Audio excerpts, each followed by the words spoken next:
Un matin. 7h12 sur Europe 1. Très bon début de journée avec Europe 1 Matin et Dimitri Pavlenko. Vous recevez ce matin, Dimitri, Jean-François Pérez, le chef du service des sports du JDD. Bonjour Jean-François Pérez.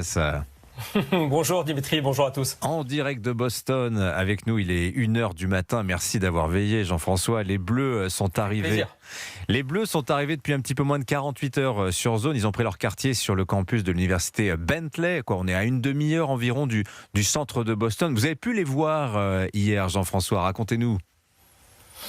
Déjà, vous dire qu'il fait chaud. Très chaud ici, une espèce de chaleur humide, collante, pégueuse. Il faisait au moins 35-36 degrés au soleil quand les Français sont arrivés à l'entraînement cet après-midi ici. On n'a pas vu énormément parce que vous savez, dans ces circonstances, très souvent, on nous convie pour regarder quelques minutes le temps que les joueurs s'installent et commencent un petit peu à faire des passes par-ci par-là. Et puis une fois que les choses deviennent sérieuses, on est conviés à aller ailleurs. Donc on n'a pas vu grand-chose. On a juste vu que tous les joueurs étaient bel et bien présents. Les 3 gardiens se sont entraînés à part de leur côté. On a profité pour découvrir aussi les installations de ce magnifique campus de l'université de Bentley. Vous l'avez dit, c'est à une petite trentaine de kilomètres de Boston, à l'ouest, dans les terres. Vraiment un campus à l'américaine immense. Alors c'est les vacances, donc c'est très calme, il n'y a pas beaucoup de monde. Enfin vraiment les conditions de concentration sont parfaites. Et d'une manière générale, si on ajoute l'hôtel en centre-ville des Bleus qui est bordé d'un vaste parc, on peut dire vraiment que les Français sont placés dans les meilleures conditions pour performer. Ouais, ils sont au calme. En tout cas, on a vu une petite vidéo de Jules Koundé notamment qui montrait à quoi ressemblait sa chambre. C'était assez sympa de partager ça avec les fans des Bleus. D'ailleurs, il y a des Français qui sont présents sur place, qui assiègent un petit peu l'hôtel, le campus d'entraînement des Bleus. Oui, on avait déjà été surpris. On était venu au mois de mars. Il y avait eu une mini tournée américaine avec deux matchs, dont un s'était passé ici à Boston. On avait été surpris de voir en effet qu'il y avait, on l'a appris plus tard, 15 000 Français qui sont installés dans la région de Boston. Donc en effet, il y en a pas mal qui sont là, qui viennent avec les enfants qui sortent de l'école. Alors tout ça est extrêmement bon esprit. Vous avez aussi énormément de fans de foot quand même dans cette région, enfin de foot de soccer comme on dit aux États-Unis. Donc l'atmosphère est sympa. On peut pas dire que ce soit non plus étouffant pour les Français, mais maintenant que tout le monde connaît l'adresse de ce fameux hôtel Four Seasons de Boston, c'est sûr qu'à chaque fois il y a un petit peu de monde qui attend les allées et venues, et notamment de Kylian Mbappé, qui est une vraie star ici aux États-Unis parce qu'il parle anglais couramment, parce qu'il s'intéresse à la NBA, au sport américain en général, et c'est de très loin le joueur le plus populaire de la sélection. Justement, on va parler du cas Kylian Mbappé, mais d'ailleurs globalement, sportivement, c'est cette équipe de France, comment vous la sentez, Jean-François Pérez? Est-ce qu'elle n'est pas un peu trop favorite quand même?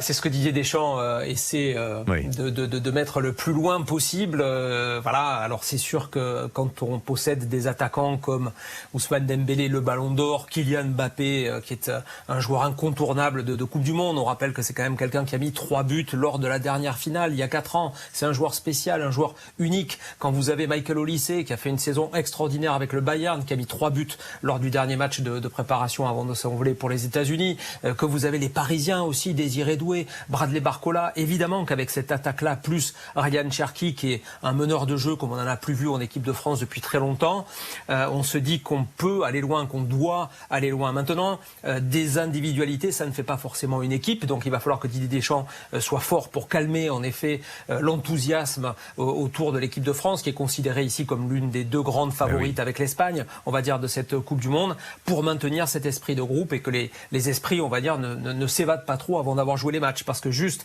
quand même se rappeler qu'en 2002 l'équipe de France avait joué face au Sénégal déjà en ouverture à Séoul, le Sénégal qui sortait de nulle part, qui n'avait jamais joué en Coupe du Monde de son existence et qui avait battu les Bleus 1-0. La France, ça n'était jamais remis. Donc voilà, France avertie en vaut 2. Oui, Sénégal très fort, un finaliste de la dernière Coupe d'Afrique des Nations également. Champion d'Afrique, pardon, c'est vrai, il y a toujours ce litige autour de cette finale. Oh, il n'y en a pas, ils sont champions d'Afrique. Ils sont champions d'Afrique. Alors, le cas Kylian Mbappé, c'est vrai, vous avez raison, Jean-François, de souligner que c'est la star de l'équipe de France aux États-Unis. Mais est-ce qu'il est encore la star des Bleus dans le cœur des Français? Qu'est-ce qu'on peut dire et voir aujourd'hui de sa position au sein de cette équipe de France qui regorge de stars et de talents? Ça, c'est incontestable. C'est un joueur unique, c'est un joueur à part, mais ce qu'il faut dire, c'est que Didier Deschamps, il y a 3 ans, l'a choisi comme capitaine.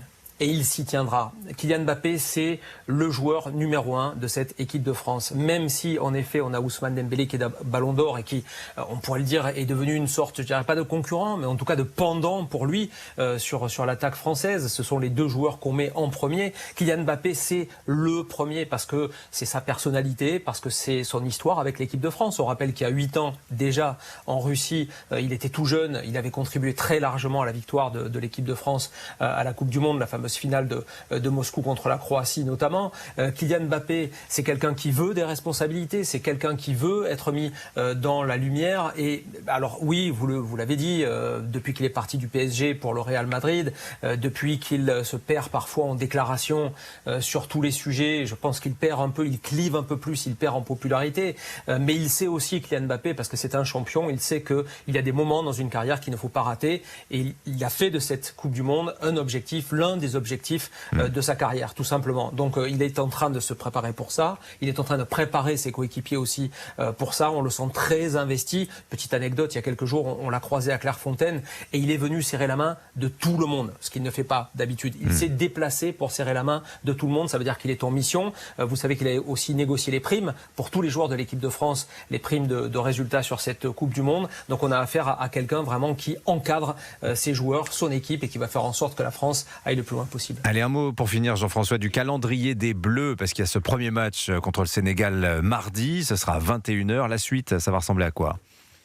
La suite, ce sera l'Irak, qui est une sorte d'inconnu. Mais attention, l'Irak a fait un match nul plutôt prometteur contre, on va dire, la réserve espagnole il y a quelques jours. Donc ce sera le deuxième match. Ça se passera à Philadelphie et ce sera le 22 juin. Et puis le 26, on reviendra ici à Boston pour le choc du groupe, ou en tout cas l'un des deux chocs du groupe, face à la Norvège d'Erling Haaland, notamment l'attaquant de Manchester City. Donc ça sera un groupe serré, un groupe très compact. Difficile de savoir comment les quatre équipes vont s'en sortir. La France, sur son niveau, est favorite. Et juste un dernier mot pour vous dire qu'il vaudrait mieux terminer premier pour les Bleus, parce que le calendrier derrière, eh bien, ferait que la France jouerait uniquement sur la côte est des États-Unis, avec le même décalage horaire et les mêmes conditions climatiques. Et ça, je peux vous assurer que Didier Deschamps l'a dit et répété aux joueurs, il faut aller prendre cette première place pour ne plus bouger de cette région, en gros New York, Philadelphie et Boston. Merci beaucoup Jean-François Pérez.